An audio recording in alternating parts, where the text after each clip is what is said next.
कुंडलीमध्ये ग्रह आहेत तसे हातामध्ये पण ग्रह आहेत.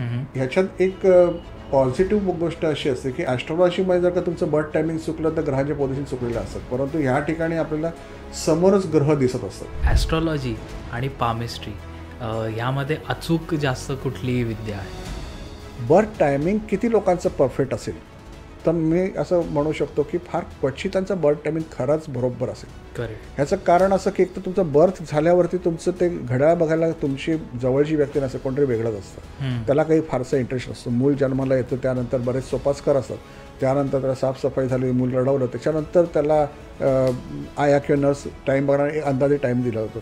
किंवा पामिस्ट्री जे आहे ह्याच्यावरून कुठल्या कुठल्या प्रकारचे आपण प्रेडिक्शन्स करू शकतो किंवा लोकांना सांगू शकतो?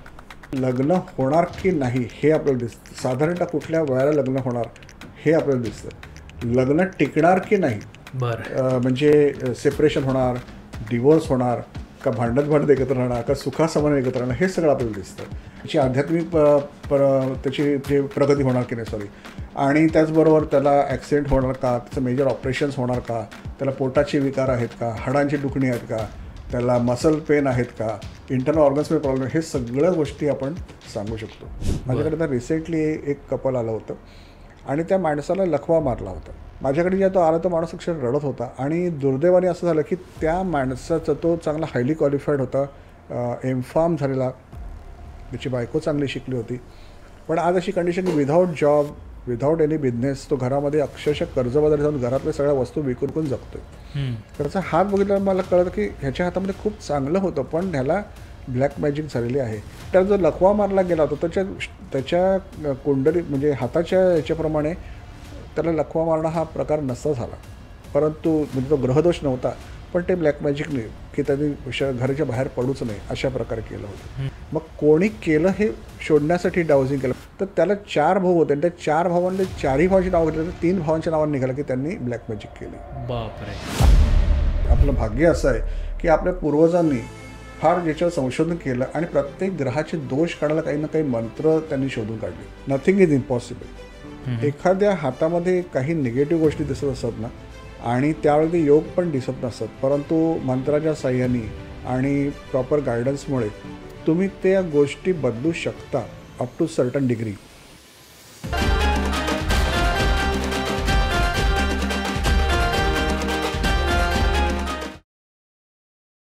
कॉस्मोस्टार मीडिया प्रेझेंट स्वीट टॉक्सच्या आजच्या पॉडकास्टमध्ये तुमच्या सगळ्यांचं मनापासून स्वागत. आपण बरेचसे पॉडकास्ट केलेले आहेत ज्याच्यामध्ये न्यूमरॉलॉजी आहे, त्याच्यानंतर प्राणिक हिलिंग आहे, रेकी आहे, पण तुम्ही सगळेच कमेंट्समध्ये जे एक उल्लेख करत होतात की आपल्याला पामिस्ट्री रिलेटेड पॉडकास्ट करायचा आहे. हस्तरेषा काय आहेत, ते तुमचं करिअर घडवू शकतात, तुमचं लाईफ बनवू शकतात, तुम्हाला करोडपती बनवू शकतात, असं एक सगळ्यांना वाटतंय आणि जे की आहे. तर ह्या रिलेटेड आपण एक पॉडकास्ट करूयात हे तुम्हीही सुचवत होतात आणि माझ्याही डोक्यात कुठेतरी चाललं होतं. सो तो योग आज आलेला आहे आणि आज आपण तो पॉडकास्ट करत आहोत आणि त्याच्यासाठी आपल्यासोबत आहेत तिघे सर. तर सर, तुमचं खूप खूप स्वागत आमच्या कॉस्मोस्टार मीडियाच्या पॉडकास्टवर. आणि आमचे प्रेक्षक म्हणजे तुमचे पॉडकास्ट तर सगळे व्हायरल आहेतच, पण जे तुम्हाला आज पहिल्यांदा पाहत आहेत तर त्यांच्यासाठी थोडीशी तुमची ओळख करून द्या. तसं बेसिकली मी इकॉनॉमिक्सचा प्रोफेसर होतो आणि माझं फर्स्ट पॅशन होतं टीचिंग. बरं. पण ज्या वेळेला मी माझं करिअर स्टार्ट करायचा प्रयत्न केला आफ्टर गुड क्वालिफिकेशन, मलाही जॉब मिळताना खूप प्रॉब्लेम होत होते आणि त्या फ्रस्ट्रेशनमध्ये मीही ॲस्ट्रॉलॉजर लोकांना दाखवायला सुरुवात केली, कुंडली, हात दाखवायला, आणि त्याच्यातून इंटरेस्ट निर्माण झाला. माझा एक स्वभाव आहे की कुठल्याही गोष्टी जेव्हा आपण कोणाला दुसऱ्याला विचारतो तेव्हा आपण स्वतः त्याचं नॉलेज मिळवायला सुरुवात करणं खूप चांगलं असतं. आणि मग मी असं विचारतो, व्हाय नॉट मी? जर का लोकांकडे जाऊन मी त्यांना माझी कुंडली दाखवतो तर मीच स्वतः शिकलं तर काय वाईट आहे? करेक्ट. तर सुरुवातीच्या काळामध्ये मी कुंडलीचं ज्ञान घ्यायला सुरुवात केली होती, पण मला त्याच्यातल्या काही गोष्टी अशा खटकल्या की ज्याच्यामुळे मला असं वाटलं की ह्याच्यापेक्षा बेटर काय होऊ शकतं. तर एक गोष्ट म्हणजे ॲस्ट्रॉलॉजीमध्ये काय खटकते की माणसाचं बर्थ टायमिंग आणि खूप वेळा बर्थ डेट खूप जणांना माहीतच नसतं, मग त्यांनी काय करावं. तर त्याच्यामुळे मी पामिस्ट्रीकडे वळलो आणि पामिस्ट्रीचा अभ्यास केला. पामिस्ट्रीमध्ये पण इंडियन पामिस्ट्रीमध्ये जे काही गोष्टी आहेत त्याच्यापेक्षा मला एक आयरिश माणसाकडून मला जास्त इन्स्पिरेशन मिळालं. त्याचं नाव होतं विल्यम जॉन वॉर्नर. बरं. आणि हे आपल्याकडे आयर्लंडमधून आले आणि अपोलो बंदरला ते उतरले होते त्यावेळेला. आणि त्या व्यक्तीने एका ब्राह्मण माणसाकडे हे क्वालिफिकेशन घेतलं आणि इकडून ते आयर्लंडला परत गेले शिकून. 2 वर्ष त्यांनी स्वतः त्यांची बरीच पुस्तकं त्यांना त्यांची म्हणजे त्या ब्राह्मणाकडे जे पूर्वापार चालू झालेली पुस्तकं होती ती पुस्तकं त्यांना वाचायला दिली. आणि त्या वाचनानंतर ते इंग्लंडला गेले निघून आणि त्याच्यानंतर त्यांनी बऱ्याच लोकांचे हात बघितले आणि स्वतःच्या काही थिअरीज त्यांनी तयार केल्या. बरं. आणि त्या थोड्याशा आपल्या इंडियन पामिस्ट्रीपेक्षा वेगळ्या होत्या, जो त्यांनी स्वतःच्या एक्सपिरियन्सनी तयार केला. आणि I was little bit impress. Me impress झालो होतो म्हणून मी त्यांना फॉलो अप केलं. बरं. आणि जेव्हा त्यांचं एक फार छान पुस्तक माझ्या नशिबाने मला हातात मिळालं, ते पुस्तक जेव्हा मी वाचलं त्या त्यांनी एक गोष्ट म्हटली होती की तुम्ही कितीही शिका, पुस्तकी ज्ञान घ्या किंवा गुरुकडून घ्या, जोपर्यंत प्रॅक्टिकली तुम्ही या क्षेत्रात उतरत नाही आणि जोपर्यंत तुम्ही अनेक हात बघत नाही तोपर्यंत तुम्हाला काही स्वतःचं नॉलेज प्रॉपर मिळणार नाही. आणि म्हणून मग मी सुरुवातीच्या काळात बरेच हात बघितले, मे बी काही शेकड्यामध्ये असेल नॉलेज मिळवणार फक्त. आणि त्यानंतर मग मी प्रोफेशनली उतरलो. प्रोफेशनली साधारण मी 31 वर्ष म्हणतो पण साधारण 33-34 वर्ष झाली आहेत गोष्टीला जेव्हापासून मी ही सुरुवात केली. ओके. पण मी त्यावेळेस साईड बाय साईड करायचो, म्हणजे कॉलेज सांभाळून पार्ट टाईम असं करायचं सगळ्या गोष्टी. ओके. पण नंतर मग मी जेव्हा कॉलेजमध्ये VRS घेतला तेव्हा मग मी फुल टाईम प्रोफेशनमध्ये आहे. बरं. आणि आता तर खूपच प्रचंड आहे या प्रोफेशनमध्ये. बरं. तर मग आपण आजच्या पॉडकास्टला तुमच्या अनुमतीने आता प्रॉपर सुरुवात करूयात. सगळ्यांना उत्सुकता असेल की काय आहे मग हे पामिस्ट्री, किंवा मग काय याच्या बेसिक गोष्टी असतात. काही ग्रह वगैरे आपल्या हातावर असतात असं म्हणलं जातं, तर ते खरं आहे का, आणि असेल तर कसं? पामिस्ट्रीमध्ये बेसिकली काय असतं की एकतर हाताचा शेप हा पण खूप महत्त्वाचा असतो. हाताचा शेप बघितल्यानंतर आपल्याला साधारणतः कळतं की व्यक्तीचं व्यक्तिमत्व कसं असायला पाहिजे किंवा कुठल्या ठिकाणी त्याचं इन्क्लिनेशन असायला पाहिजे. त्याचबरोबर जसं कुंडलीमध्ये ग्रह आहेत तसे हातामध्ये पण ग्रह आहेत आणि त्या ग्रहांचे पोझिशन्स आपल्याला बघावं लागतात. आणि ह्याच्यात एक पॉझिटिव्ह गोष्ट अशी असते की ॲस्ट्रॉलॉजीमध्ये जर का तुमचं बर्थ टायमिंग चुकलं तर ग्रहांचे पोझिशन चुकलेले असतात, परंतु ह्या ठिकाणी आपल्याला समोरच ग्रह दिसत असतात आणि त्याच्यामुळे आपल्याला ते फार सोपं पडतं कोणाचे हात बघायला. मग त्या माणसाला त्याचं बर्थ टायमिंग माहीत असो नसो काही फरक पडत नाही. दुसरी गोष्ट म्हणजे आपल्याकडे असतात लाईन्स, ज्या आपल्याकडे मेन लाईन आहेत त्याच्यामध्ये आपल्याकडे आहे हार्ट लाईन, नंतर हेडलाईन आहे, लाईफलाईन आहे, त्याच्यानंतर फेट लाईन आहे आणि हेल्थ लाईन. ह्या मेजर लाईन्स आहेत. त्या व्यतिरिक्त अनेक आपल्या मायनर लाईन्स असतात. ह्या सगळ्यांचा अभ्यास करून म्हणजे ग्रहांची पोझिशन, ग्रह काय स्थितीमध्ये आहेत ते दिसतात आणि ह्या सगळ्या लाईन्स हे बघून आपण त्या व्यक्तीचं प्रेडिक्शन्स देऊ शकतो. ओके. आता जसं तुम्ही सांगितलं ग्रह आणि लाईन्स, तर आम्हाला एक बेसिक सांगाल कुठली लाईन किंवा कुठले ग्रह काय रिप्रेझेंट करतात? आता जर तुम्ही बघेल ते आपला अंगठा जो आहे त्या अंगठ्याच्या खाली शुक्र ग्रहाचं पोझिशन असतं. त्याच्यानंतर अंगठ्याच्या आणि ह्या बोटाच्या मध्ये इकडे मंगळ निगेटिव्ह आहे. मंगळ आपल्या ॲस्ट्रॉलॉजीच्या चार्टमध्ये फक्त एकाच ठिकाणी एकच मंगळ, पण इकडे आपले 2 ठिकाणी विभागला आहे. इकडे मंगळ निगेटिव्ह असतं, त्या समोर इकडे मंगळ पॉझिटिव्ह असतं. बरं. ठीक आहे. त्याच्यानंतर हे आहे गुरुचं बोट, म्हणजे याच्या खाली गुरु आहे. हा आहे आपला शनी, नंतर हा आहे आपला रवी, ओके, नंतर आपला आहे बुध, त्याच्यानंतर आपण इकडे म्हणतो चंद्र. काही लोक इकडे हर्षल मानतात आणि इकडे नेपच्यून मानतात आणि ह्या ठिकाणी राहू आणि केतू. तर जनरली आपण जे बघतो की हे जे ग्रह आहे त्याच्यामध्ये हे मेन ग्रह आणि राहू केतू हे जास्तीत जास्त आपल्याला इफेक्ट करत असतात आणि त्याप्रमाणे मग आपण त्यांचं प्रेडिक्शन देत असतो. त्याच्यानंतर ही आहे हार्ट लाईन, ओके, ही आहे आपली हेडलाईन, ही आहे आपली लाईफलाईन, ही आपली आहे फेट लाईन आणि इथून जी चालू होते ती आहे हेल्थ लाईन. त्याचबरोबर जर काही ह्या बोटापासून सुरू झाली सूर्याच्या बोटात, ती आपली जी असते ती फेमस होण्याची लाईन आहे, म्हणजे आपण किती पॉप्युलर होणार की नाही होणार त्याच्याप्रमाणे आपले लाईन्स कळतात. ओके. आता जसं तुम्ही आता दाखवताना तुमचा उजवा हात दाखवला, तर आता बरंच आपण रील्स आणि ह्या सगळ्या गोष्टींच्या अवतीभोवती असतो, तर त्यात असं म्हणलं जातं की तुमचा म्हणजे पुरुषांचा उजवा हात आणि स्त्रियांचा डावा हात, तर असं खरंच असतं का? ॲक्च्युली इंडियन पामिस्ट्रीमध्ये बघितलं ना तर स्त्रियांचा डावा हात बघतात आणि पुरुषांचा उजवा हात बघतात. याचं कारण त्यांनी असं दिलेलं आहे बेसिकली की स्त्रिया या हळव्या नेचरच्या आहेत आणि हृदय आपलं डाव्या बाजूला असतं म्हणून त्यांचा डावा हात जो हृदयाच्या जवळचा हात आहे म्हणून. पण पुरुष थोडेसे कठोर आहे, स्ट्रॉंग असतात आणि म्हणून त्याचा उजवा हात असतो. पण जेव्हा चेरिओ आपल्याकडे आले होते, चेरिओ म्हणजे त्यांनी हे टोपण नाव घेतलं ते विल्यम जॉन वॉर्नर. तर त्यांनी जेव्हा ह्याच्यावरती विचार केला आणि प्रत्यक्षामध्ये समाजात जाऊन जेव्हा त्यांनी लोकांचे हात बघितले, इनफॅक्ट ते एवढे लकी होते की त्यांनी इंग्लंडच्या राजाचा हात बघितला, एडिसनचा पण हात त्यांनी बघितला होता. तर त्यांनी एक कन्क्ल्युजन असं काढलं की नॉट नेसेसरी की सगळ्याच लेडीज खूप सॉफ्ट नेचरच्या असतात, सगळेच पुरुष खूप स्ट्रॉंग असतात.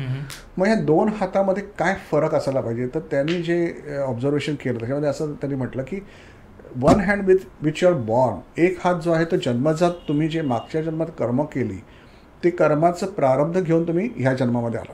बरोबर. पण जसं तुम्ही गीतेमध्ये पण बघता की भगवान कृष्ण जे म्हणाले होते की कर्म करा, तर कर्म करायची परमिशन आपल्याला देवाने दिलेली आहे. तेव्हा जेव्हा विपरीत परिस्थितीमध्ये आपण त्याच्या मात करण्यासाठी जे काही प्रयत्न करतो, जेवढं आपलं विलपॉवर स्ट्रॉंग आहे आणि जेवढे आपले प्रयत्न असतात तेवढ्या आपल्या उजव्या हातामध्ये लाईन चेंज, उजव्या म्हणजे वर्किंग हँडमध्ये लाईन चेंज होतो. ओके. म्हणजे जो डॉमिनंट हँड आहे ज्याच्याने आपण जास्त काम करतो, जर का रायटिंग करतोय त्याने जेवतोय असा प्रकार. आता कधी कधी असं होतं की काही लोक तर दोन हाताने काम करतात, मग राईट हँडमध्ये ती लोक जेवत असतात, लेफ्टनी लिहित असतात. असं जर का प्रकार असेल तर मग ज्याने लिहितात तो डॉमिनेटिंग हँड. बरं. कारण काय असतं की आपल्याला रायटिंग म्हणजे आपलं लाईफ घडवायला, शिक्षण घेताना किंवा कुठल्याही गोष्टीवरती आपण करताना रायटिंग हे सगळ्यात जास्त महत्त्वाचं असतं. त्याच्यामुळे मग आपण त्याप्रमाणे बघू शकतो. काही लोकांचं विल पॉवर खूपच वीक असतं, मग त्या लोकांच्या दोन्ही हाताच्या लाईन्स जवळजवळ सेमच असतात. मी हे थोडंसं आपल्याला ऑब्झर्व करा की जो आपल्याकडे माणूस आलेला आहे त्याचं विल पॉवर स्ट्रॉंग आहे का, खरंच त्याच्या लाईन दोन वेगळ्या आहेत का, आणि जर वेगळ्या आहेत तर मग डॉमिनेटिंग हँड त्याचं कुठला आहे, आणि त्याच्याप्रमाणे मग आपण त्याचं हात बघितलं तर ते मॅक्झिमम आपलं उत्तरं बरोबर असतात. जे आपण प्रेडिक्शन्स देतो किंवा सध्या परिस्थिती त्याची कशी चालली हे त्या हातावरून कळते. कारण काय की त्याने ऑलरेडी काय घडवलं, त्याचं जर विल पॉवर ते स्ट्रॉंग त्याने काय घडवलं हे त्याच्या हातामध्ये कळतं, जे डॉमिनंट हँड आहे. मग त्या हातावरचं जर रेषा बघितलं तर आपल्याला कळतं की एक्झॅक्टली त्याची परिस्थिती आता सध्या काय असायला पाहिजे किंवा काय त्याचे प्रॉब्लेम्स आहेत. फॉर एक्झाम्पल आता मी उजव्या हाताने सगळ्या गोष्टी करतो, सो माझा उजवा हात तुम्ही बघू शकता. आणि फॉर एक्झाम्पल आता सचिन तेंडुलकर असतील तर ते सगळे लेफ्ट हँडने करतात, सो त्यांचा लेफ्ट डावा हात त्यांचा तो जास्त डेव्हलप्ड असतो. बरं. मग आता अर्थातच प्रेक्षकांनाही हा प्रश्न पडतो की मग पामिस्ट्री जे आहे ह्याच्यावरून कुठल्या कुठल्या प्रकारचे आपण प्रेडिक्शन्स करू शकतो किंवा लोकांना सांगू शकतो. ॲक्च्युली पामिस्ट्रीप्रमाणे आपण तो माणूस म्हणजे यंग मुलं असेल तर तो हुशार आहे का, त्याचा अभ्यास तो करणार का, चांगलं शिक्षण घेणार का नाही, शिक्षणात काय अडथळे येणार का, मोठी डिग्री घेणार का, एक्झॅक्टली डिग्री कुठली घेणार, तो डॉक्टर होणार का इंजिनियर हे काही हातात लिहिलेलं नसतं, पण तो हायली क्वालिफाईड होणार की नाही हे आपल्या हातात लिहिलेलं असतं. त्याची परिस्थिती कशी आहे, फायनान्शियल त्याची कंडिशन काय आहे, त्याला स्टेबल नोकरी आहे का, स्टेबल करिअर आहे का हे आपल्याला हातात दिसतं. त्याचं लग्न होणार की नाही हे आपल्याला दिसतं, साधारणतः कुठल्या वयाला लग्न होणार हे आपल्याला दिसतं, लग्न टिकणार की नाही, बरं म्हणजे सेपरेशन होणार, डिवोर्स होणार का, भांडत एकत्र राहणार का, सुखासमाधान एकत्र राहणार हे सगळं आपल्याला दिसतं. आणि त्याचबरोबर असं आहे की कधी कधी आपल्याला म्हणजे एकत्र राहतात आणि सगळेच म्हणलं की हां नवरा बायकोची काय भांडणं होतात, परंतु काही लोकांच्या हातात स्पेशल भांडणं दिसतात, तेही आपल्या हातात कळत असतं. ओके. त्याची आध्यात्मिक त्याची जे प्रगती होणार की नाही आणि त्याचबरोबर त्याला ॲक्सिडेंट होणार का, त्याचं मेजर ऑपरेशन्स होणार का, त्याला पोटाचे विकार आहेत का, हाडांची दुखणी आहेत का, त्याला मसल पेन आहेत का, इंटरनल ऑर्गन्समध्ये प्रॉब्लेम, हे सगळ्या गोष्टी आपण सांगू शकतो. बरं. आत्ता जसं तुम्ही काय काय गोष्टी सांगितल्यात हेल्थ रिलेटेड किंवा संकट असतील तर ही पामिस्ट्री थ्रू कळतात, पण ही टाळता येऊ शकतात का? ॲक्च्युली कसं आहे की पामिस्ट्री जेव्हा आपण करतो किंवा लोक जेव्हा पामिस्ट्रीकडे येतात तेव्हा फक्त तुझ्या नशिबामध्ये हे असं असं संकट आहे असं म्हणून जर सोडून दिलं तर मग काय फायदा नाही, म्हणून तुला डिप्रेशनमध्ये जाईल. परंतु आपल्या म्हणजे आपलं भाग्य असं आहे की आपल्या पूर्वजांनी फार ज्याच्यावर संशोधन केलं आणि प्रत्येक ग्रहाचे दोष काढायला काही ना काही मंत्र त्यांनी शोधून काढले. आणि ते मंत्र जे आहेत त्या मंत्रांचा प्रचंड प्रभाव असतो. म्हणजे एक्झाम्पल देतो मी की एखाद्या माणसाचं शनी बिघडलेला आहे आणि जर त्याच्या हातामध्ये जर मला दिसत आहे की ह्याचा मेजर ॲक्सिडेंट आहे, एक साधारण समजा 7-8 वर्षांनी 10 वर्षांनी असं ॲक्सिडेंट आहे, की अगदी उदाहरण घ्या 2 वर्षांनी ॲक्सिडेंट आहे, तर जर त्याला मी काही मंत्र दिले तर त्या मंत्राच्या साह्याने त्याचा तो ॲक्सिडेंटची इंटेन्सिटी खूप कमी होऊ शकते. बरं. म्हणजे जी मेजर ॲक्सिडेंट होणार असतो तो मायनरवरती कन्वर्ट होऊ शकतो. प्रारब्ध आहे, पण त्याची डिग्री कमी होऊ शकते. ओके. असं आहे. आता आपण बरेचसे लोक सगळे सिनेमा पाहतो, तर पहिल्यापासून आपण एवढंच बघितलेलं असतं की कुठल्या तरी सिनेमात हात दाखवतो हिरो आणि मग त्याला सांगितलं जातं की तुझ्या नशिबात राजयोग आहे. तर ते राजयोग कसं काय कळतो, किंवा राजयोग म्हणजे नक्की काय, की तो करोडपती होतो म्हणजे राजयोग असतो का? ॲक्च्युली आता हे राजयोग आणि हे जे प्रकार आहेत ना, त्याच्यामध्ये कसं असतं की हातामध्ये कसं कळतं, तर हातामध्ये लाईन्समधले फरक, ग्रहांचे दिशा, हे जे आपण बघतो त्याच्यावर आपल्याला कळतं की साधारण कुठल्या वयाला एखाद्या माणसाच्या आयुष्यामध्ये अचानक प्रचंड पैसा येणार. सगळ्यांच्याच आयुष्यामध्ये तसं नसतं. काही लोकांच्या हातामध्ये ग्रॅज्युअली किंवा स्टॅग्नेशन पण असतं की सेम लेवलला राहणं. माझ्याकडे खूप हायली क्वालिफाईड लोक येतात आणि त्यांचं चांगलं नोकरी असते, चांगला पगार असतो, सगळं चांगलं असतं, पण त्यांना ते सॅटिस्फॅक्शन नसतं, कारण त्यांना असं वाटतं की माझी प्रोग्रेस होत नाही. पण त्याच्यामुळे मी नोकरी चेंज करू का? आणि मी त्यांना सरळ सांगतो की तुमच्या हातामध्ये स्टॅग्नेशन आहे, पण तुम्ही कुठेही जरी गेला तर हात आणि तुमचं प्रारब्ध बरोबर घेऊनच जाणार. काही तुमचे ग्रहदोष आहेत, काही तुमचे लाईन्सचे प्रॉब्लेम्स आहेत, त्याच्यामुळे जर तुम्ही मंत्र केले तर पॉसिबिलिटी आहे की तुमच्यामध्ये फरक पडेल आणि होतच ते. मग प्रश्न हा येतो की सर किती महिन्यामध्ये, किती दिवसामध्ये फरक पडेल? तर मी त्यांना हेच म्हणतो की बाबा मी माणूस आहे, मी तुम्हाला गाईड करतो, पण मी ज्यांचे मंत्र जे देवाचे किंवा ग्रहांचे मंत्र आहेत ते काय देणार हे सांगायची माझी अवकात नाही. कधी देणार ते देऊ शकतात, कारण हे शास्त्रात लिहिले हे आहेत. आणि माझे क्लायंट अनेक आहेत ज्यांना प्रचंड फायदा झाला. खूपच माझ्याकडे एक्सपिरियन्स आहेत इतक्या वर्षाचे की खूप प्रचंड फरक पडलेला आहे लोकांना. लोक रिव्ह्यूज पण पाठवतात आणि मी माझ्या व्हॉट्सअप स्टेटसला बराचसा टाकत असतो. पण एक्झॅक्टली मी कमिट करणं चुकीचं आहे की हा मंत्र म्हटलं की 2 महिन्यामध्ये फरक पडेल किंवा 3 महिन्यामध्ये, कारण त्याच्यामध्ये बऱ्याच गोष्टी इन्व्हॉल्व असतात. पहिली गोष्ट म्हणजे सगळ्यात महत्त्वाचं म्हणजे तुमची श्रद्धा किती आहे, तुम्ही किती श्रद्धेने करता. दुसरी गोष्ट म्हणजे तुमचा ग्रह बिघाड किती, ग्रह दोष किती आहे. तिसरी गोष्ट म्हणजे तुमचं वय किती. जसं आपल्याला क्रोनिक डिसीज होतो आणि जेव्हा आपल्या डॉक्टरकडे जातो तेव्हा कळतं की बऱ्याच वर्षाचा रोग आहे तर बरा व्हायला बराच काळ आहे. तसंच मी जेव्हा माझ्याकडे ओल्ड एज लोक येतात ते मला विचारतात की सर हा प्रॉब्लेम आहे. माझ्याकडे आता रिसेंटली एक डॉक्टर येऊन गेले, 66 एज आहे त्यांचं, अजून ते प्रॅक्टिस करा, अजूनही त्यांचं बसताना प्रॉपर बसलं नाही. तर मी त्यांना म्हटलं की sir it is too late now, की 66ला आला म्हणजे it is not that late, पण तरीसुद्धा इतर यंग मुलांपेक्षा तुम्हाला रिझल्ट लागायला भरपूर उशीर लागेल. तुम्ही पेशन्स ठेवा. खूप वेळा लोक मंत्र म्हणतात 1-2 महिने करतात आणि काय सरांसाठी काय अर्थ नाही असं करून त्याचा तिरस्कार करतात. मी त्यांना अगोदरच सांगितलेलं असतं की बाबा तुम्हाला जर तिरस्कार कधी वाटणार असेल त्याविषयी करू नका, पण तुम्ही ग्रह किंवा देवतांची तिरस्कार करू नका, त्याचा रिव्हर्स इफेक्ट पण होऊ शकतो. आणि म्हणून तुम्ही करताना खूप केअरफुली करणं आवश्यक आहे आणि श्रद्धा ठेवून करणं आवश्यक आहे. बरं. आपण मग अशी ऑफ द कॅमेरा बोलत असताना तुम्ही सांगितलं की काहींच्या हातावर लिहिलेलं असतं की ह्याला पैसे खूप मिळणार किंवा ह्याचं लग्न ह्याच्यात होणार, पण ते योग निघून जातात. तर ते काय असतं ते आम्हाला प्लीज सांगा. ॲक्च्युली योग येणं म्हणजे काय आहे, एक छोटंसं उदाहरण देऊन तुम्हाला सांगतो. मी खूप वेळा मला क्लायंटला हे सांगत असतो की समजा आता माझ्या घरामध्ये कोणीतरी येण्यासाठी बेल वाजवली, म्हणजे माझ्या घरामध्ये कोणीतरी येण्याचा एक योग तयार झाला, पण जर मी उठून तसदीच नाही घेतली दरवाजा उघडण्याची तर काय होईल? तो माणूस 1दा 2दा 3दा बेल वाजवून कंटाळ्याने निघून जाईल की घरात कोण नाही किंवा उघडत नाही. आयुष्याचा योग हे असाच असतो. जसं योग येतो आणि जर तुम्ही त्याला प्रयत्नाची जोड नाही दिली तर योग निघून जातो, पण तो योग दिसत राहतो. त्याचं फर्दर एक्सप्लेनेशन तुम्हाला देतो की समजा आता माझ्या घराच्या बाहेर CCTV लावला आणि त्याचं रेकॉर्डिंग होते. तो माणूस जर एखाद्या वेळेला येऊन उभा राहिला असेल तर 12 वाजता आणि त्याने 3-4 वेळा बेल वाजवली असेल, मी 2 वाजता जर त्या रेकॉर्डिंगमध्ये बघितलं तर मला 12 वाजता तिकडे आलेलं दिसणार. पण जर मी 2 वाजता 10 वेळा जरी दरवाजा उघडला तरी तो येऊ शकत नाही, कारण तो तिकडे नाही. आयुष्यातच सेम असंच आहे. माझ्याकडे बरेच 40, 42, 45 वर्षे लोक येतात आणि मला म्हणतात की सर आमचं लग्न कधी होणार. ते आम्ही सांगत असतो की बाबा तुझा योग 27-28ला होता, 29ला होता, 30ला होता, जेव्हा कधी असेल तेव्हा तू काय करत होता? मग तो म्हणतो सर हा मी फायनान्शियली सेटल्ड नव्हतो किंवा माझं शिक्षण चालू होतं किंवा काही जे काही. फायनान्शियली सेटल्ड होणं किंवा तुमची शिक्षण चालू असणं आणि लग्नाचं योग नाही ह्याचं काही सांगड नाही आहे. ते वेगळे वेगळे योग आहेत. बरं.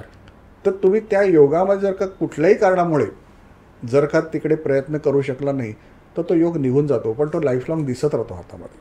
ओके. आणि त्याच्यामुळे तो प्रॉब्लेम होतो.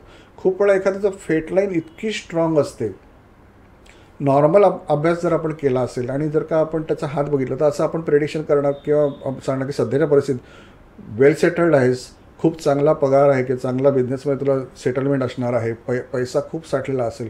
पण प्रत्यक्षामध्ये कधी कधी ह्या घटना घडलेल्या नसतात. म्हणजे त्याच्यामध्ये अशी सिच्युएशन असते की माझ्याकडे एक स्पेसिफिकली एक उदाहरण देतो की एक हायली क्वालिफाईड माणूस आला होता. मी जास्त आणखी स्पेसिफिक होत नाही कारण मग ते कोणाला हर्ट होऊ शकतं. पण हायली क्वालिफाईड माणूस आला होता ॲट द एज ऑफ 52, 52 वर्षाचा असं. आणि त्याचा हात बघितला तर त्याच्या हाताप्रमाणे तो अगदी वेल सेटल्ड त्याच्या करिअरमध्ये असायला पाहिजे होता. ॲक्च्युली टॉप पोझिशन, चांगल्या पोझिशन असायला पाहिजे होता. पण आय सेन्स्ड की त्याच्या हातामध्ये अनएम्प्लॉयमेंट दिसते मला, की ते खरं लाईन्समुळे नाही दिसत, पण ते 6व्या सेन्सने मला ते सेन्स झालं की हा कदाचित अनएम्प्लॉयड असावा. आणि मी त्याला बोललो की सर मला असं वाटतं की तुम्ही अनएम्प्लॉयड आहेत. तर तो बोललो यस आय एम अनएम्प्लॉयड, आणि 1-2 नाही, मागचे 20 वर्ष मी अनएम्प्लॉयड आहे. बापरे. आणि त्याचा हात अतिशय स्ट्रॉंग, त्याच्या लाईन्स होत्या, त्याची फेट लाईन आणि सगळ्याच गोष्टी, की तो अतिशय वेल सेटल्ड असायला हवा होता. मग मी म्हटलं सर एक्झॅक्टली तुम्ही काय केलं? तो बोललो सर मी एवढा चांगला क्वालिफाईड होतो आणि 7-8 वर्ष मी एका चांगल्या कंपनीत नोकरी केली आणि मला असं वाटलं की ठीक आहे, मी एवढा एक्सपिरियन्स घेतला, मला कुठेही नोकरी लागू शकतं. ज्या कंपनीत मी नोकरी करत होतो त्या ठिकाणी मला थोडा कलिग्सचा वगैरे त्रास होता, तर मला वाटलं चांगलं वातावरण दुसरीकडे मिळेल. मी नोकरी सोडून दिली सरळ. माझे वडील पण त्यावेळेस म्हणत होते की बाबा नोकरी नको सोडू, दुसरी मिळेपर्यंत, परंतु मी नोकरी सोडली ह्या आशेने की दुसरीकडे सहज मिळेल. पण सर त्यानंतर 20 वर्षामध्ये मी अनेक इंटरव्ह्यू दिले, पण मला कुठेच सक्सेस नाही आला. आणि मी अनेक बिझनेस करण्याचे प्रयत्न केले, तिकडेही मला सक्सेस नाही आला. तर मी त्यांना म्हटलं सर गंमत अशी आहे ना, तुम्ही एखाद्या जेवणाच्या पंक्तीला बसलाय समजा, भांड्यातलं शेवटचं सगळं तुम्हाला पंक्तीमध्ये मस्त साखर संगीत जेवण वाढलं आणि तुम्ही रागाव्या ते ताट फेकून दिलं आणि म्हटलं आण रे दुसरं, तर भांडी रिकामी येत, आयुष्याची भांडी रिकामी झाली आता तुमच्या. आता तुम्हाला म्हणून सक्सेस येत नाही. अशी प्रॉब्लेम होऊ शकतात. म्हणजे फेटलाईन स्ट्रॉंग आहे, तुमचे ग्रह चांगले आहेत, सगळं चांगलं आहे, पण तरीसुद्धा तुमच्या कृत्यामुळे तुम्ही प्रयत्न चुकीचा केल्यामुळे वाईटही गोष्टी घडू शकतात. असंही होऊ शकतं. असं तुम्हाला कधी म्हणजे थोडा वेगळा प्रश्न की हातावरून तुम्हाला हे पण लक्षात येतं की समोरचा हा क्रिमिनल होऊ शकतो किंवा पॉलिटिशियन पण होऊ शकतो? ॲक्च्युली माणूस पॉलिटिशियन होणार का ते तर हातामध्ये क्लिअर दिसतं. माझ्याकडे बरेच पॉलिटिशियन येतात ॲक्च्युली, फार मोठे मोठे पॉलिटिशियन, पण माझ्या कृपेने देवाच्या दाखवलं त्यांनी मला हात, नावं घेऊ नाही शकत. पण गंमत अशी आहे की पॉलिटिशियन होणार का ते त्याच्या स्पेसिफिक लाईन्स कळतात. जसं सन लाईन आहे, खूप स्ट्रॉंग असायला पाहिजे, बाकीच्या बऱ्याच काही सगळ्याच काय मी इकडे क्लास घेऊन एक्सप्लेन नाही करू शकत. तसंच ना, माणूस क्रिमिनल असेल ना तर त्याच्या हेडलाईनवरून कळतं की तो माणूस क्रिमिनल आहे का, त्याच्या अंगठ्याच्या शेपवरून कळतं तो क्रिमिनल आहे का, त्या बोटांवरून कळतं की तो क्रिमिनल आहे का. आणि तो माणूस क्रिमिनल होणारच, त्याची टेंडन्सीच होणार. किंवा एखादा माणूस सायकिक होणार असेल, एखाद्या माणसात जर का नॉर्मल अगदी हुशार आहे, शिकलेला आहे, पण त्याला नंतर मेंटल इश्यूज होणार असेल, तेही हातात आपल्याला क्लिअर कळत असतं. आणि त्याच्याप्रमाणे जर का आपल्याला कळलं तर मग आपण त्याप्रमाणे गाईडही करू शकतो आणि त्याप्रमाणे आपण काही मंत्र देऊन थोडाफार त्याच्यामध्ये फरकही आणू शकतो. बरं, आता लग्न जे करतात, म्हणजे आता लग्न होणार आहे किंवा मग बघण्याचा कार्यक्रम वगैरे होतो, सो जसं आता कुंडली वगैरे बघितली जाते, तर तसे हातसुद्धा दाखवले जातात का किंवा दाखवावेत का? ॲक्च्युली मी एका पॉडकास्टमध्ये ना अगोदर म्हटलं होतं की कुंडली जुळली तरी लग्नाचं सुख मिळेल असं काहीच नाही. 36 गुण जरी जुळले तरी तुम्ही 36चा आकडा असू शकता, आणि अगदी 10-14 गुण जुळले तरीसुद्धा तुमचं सक्सेसफुल मॅरेज असतं. जसं माझं आहे की माझ्या आणि माझ्या पत्नीचा फक्त 14च गुण जुळले, पण तरीसुद्धा आम्ही सक्सेसफुल आहोत. आणि 18 गुण हे मिनिमम असतात. म्हणजे तुमच्या हातामध्ये लग्नाचं सुख असेल तर आहे, नसेल तर नाही.